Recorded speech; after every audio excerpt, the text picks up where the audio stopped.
Break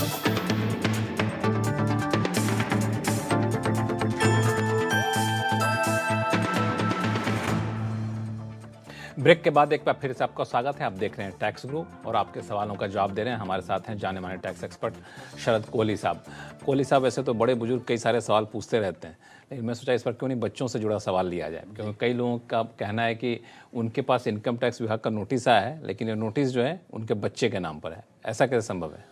जी हाँ, लोग हैरान हो रहे हैं इसीलिए कि बच्चे तो टैक्स पेयर्स नहीं होते, उनकी रिटर्नें नहीं जाती हैं, तो भला आयकर विभाग ये बच्चों का नाम क्यों निकाल के ला रहा है। जी हाँ, उसके पीछे बहुत मजबूत कारण है, और कारण ये है कि खासकर उन बच्चों को आ रहे हैं जिनके माता पिता ने बच्चों के बैंक अकाउंट से पैसा देश से बाहर भेजा। हम सब जानते हैं लिबरलाइज रेमिटेंस स्कीम LRS बोलते हैं, जिसके अंतर्गत $2.5 लाख हर भारतीय भारत से बाहर एक साल में भेज सकता है। तो क्या हुआ कि कुछ ने कैपिटल इन्वेस्टमेंट के लिए, कुछ ने एजुकेशन के लिए, कुछ ने मेडिकल ट्रीटमेंट के लिए अपने अकाउंट से भेजने की बजाय बच्चों के अकाउंट से बाहर भेजे। अब जो इनकम टैक्स का ट्रैकिंग सिस्टम है उसमें वो बच्चों के अकाउंट रेडार में आ गए, क्योंकि RBI से वो लिस्ट आती है जिन अकाउंट से पैसे बाहर गए। तो वो नोटिस बच्चों के नाम से आए, क्योंकि बच्चों के नाम से भेजने से क्या फायदा है? बच्चों के नाम से भेजने का फायदा है कि बच्चों की कोई इंडिपेंडेंट इनकम तो होती नहीं है।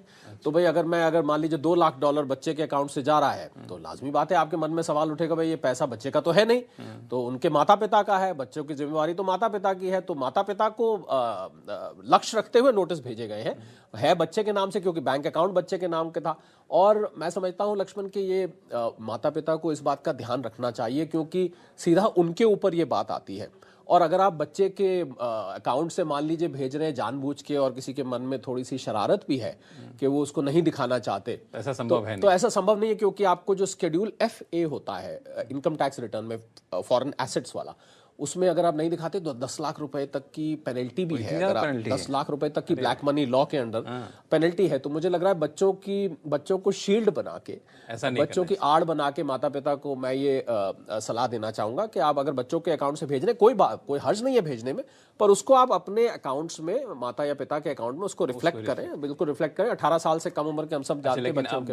अब मान लिया नोटिस आ ही गया, जो गलती करनी थी कर दी, तब नोटिस का जवाब कैसे? अब नोटिस आ गया है तो साहब आपको ये बताना पड़ेगा कि बच्चों के अकाउंट से जो पैसा भेजा गया है वो असल में वो पैसा किसका। और ये भी मैं आपको बता रहा हूं कि AIS में रिफ्लेक्ट हो जाता है, जिसको मैं आईना इसे समझिए कहता हूं, एनुअल इन्फॉर्मेशन स्टेटमेंट, उसमें रिफ्लेक्ट हो जाता है। तो अब आपको उसके जवाबदेही के लिए तैयार रहना चाहिए। मान लीजिए जैसा मैंने कहा $2 लाख अगर भेजा है लक्ष्मण, तो $2 लाख का सोर्स क्या है, वो पैसा आपकी इनकम में से निकला है कि नहीं निकला है। मतलब अगर मैं आम आदमी की भाषा में कहूं तो पैसा वाइट का है कि नहीं, जैसे आम भाषा में कहा जाता है। तो उस पैसे को आपको एक्सप्लेन करना पड़ेगा, उसका सोर्स बताना पड़ेगा, किस पर्पस के लिए भेजा है। वो तो आपकी खैर रेमिटेंस स्टेटमेंट में ही आ जाएगा, पर पूरी तरह से जवाबदेही पेरेंट्स की बनती है। तो चलिए, अगर आप ऐसा करते हैं, बच्चों के अकाउंट से पैसा भेज रहे हैं, तो पहली बात इससे कोई आपको बेनिफिट नहीं मिलने वाला इनकम टैक्स विभाग का। अगर आपने भेज भी दिया तो आपको अपने रिटर्न में दिखाना होगा।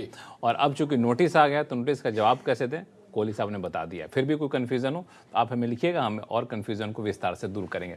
फिलहाल चलते हैं अगले कॉलर के पास, जो गाजियाबाद से है, हरीश जिंदल साहब। जिंदल साहब नमस्कार। नमस्ते साहब। बताएं सर, क्या सवाल आपके पास? सर मेरे क्वेश्चन जो है जी, ये सॉवरेन गोल्ड बॉन्ड से रिलेटेड है। ठीक है। मैंने कुछ sovereign gold bond stock exchange के थ्रू सेल किए हैं जी। तो मैं ये जानना चाह रहा हूँ कि इसका treatment as a debt instrument होगा या एज ए इक्विटी इंस्ट्रूमेंट होगा। चलिए जिंदल साहब, पहले तो आप अपने गले का ख्याल रखिए। मुझे लग रहा है आपको थोड़ी खांसी हो रही है, उसका ख्याल रखिए। जी, sovereign gold bonds debt instruments होता है, क्योंकि उसमें आपको इंडेक्सेशन बेनिफिट भी मिलता है। मैं आपको बता देता हूं कि 8 साल का होता है लक्ष्मण, हम जानते हैं। अगर आप इसको 8 साल बाद यानी कि मैच्योर होने पर रिडीम करेंगे तो आपको कैपिटल गेन नहीं लगेगा। पर अगर आप 5 साल बाद एक ऑप्शन दी जाती है सॉवरेन गोल्ड बॉन्ड इन्वेस्टर को कि आप उसमें से एग्जिट कर सकते हैं, अगर आप 5 साल बाद करेंगे तो फिर कैपिटल गेन लगेगा, पर इंडेक्सेशन का बेनिफिट आपको मिलेगा।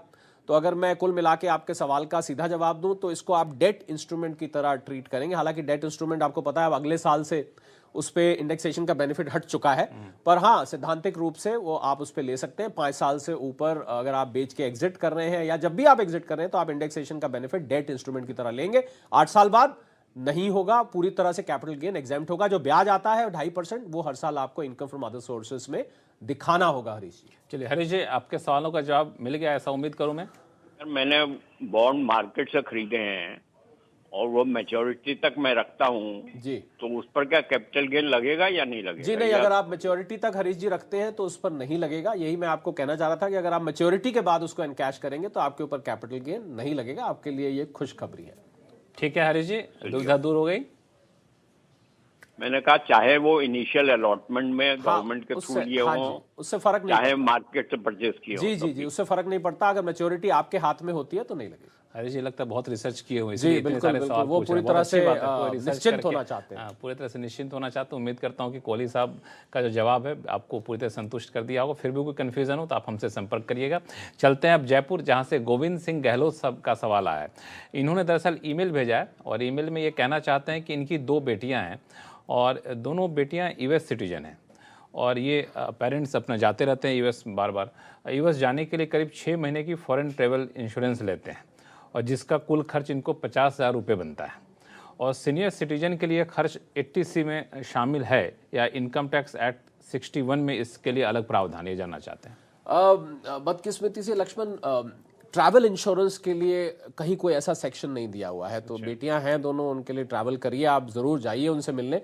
पर ट्रैवल इंश्योरेंस को कहीं आप आयकर में, इनकम टैक्स में उसका डिडक्शन नहीं ले सकते। हाँ, बेटियां आपके अगर टिकट आपको भेज देती हैं तो वो एक तरह से गिफ्ट माना जाएगा। इंश्योरेंस वो पे कर देती हैं तो गिफ्ट माना जाएगा। पर आपने अगर खर्च किया है ट्रैवल इंश्योरेंस पे तो उसमें कहीं वो आयकर में डिडक्शन उसमें नहीं मिला। तो सेक्शन 80C का जिक्र क्यों कर रहे हैं? कुछ कंफ्यूजन नहीं, 80C उनको लगता है कि इंश्योरेंस, क्योंकि इंश्योरेंस आता है 80C की लिस्ट में, तो वो लाइफ इंश्योरेंस होता है। मैं इनको बताना चाहूंगा उसमें ये ट्रैवल इंश्योरेंस नहीं कवर होता है। तो बिल्कुल इसमें साफ हो जाइए कि इंश्योरेंस जो लेते हैं आप, उसका कोई यहाँ पे इनकम टैक्स में छूट आपको नहीं मिलेगा। और फिलहाल वक्त है छोटे से ब्रेक का। ब्रेक के बाद टैक्स से जुड़ी और भी उलझनों को दूर करें, कहीं जाइएगा नहीं।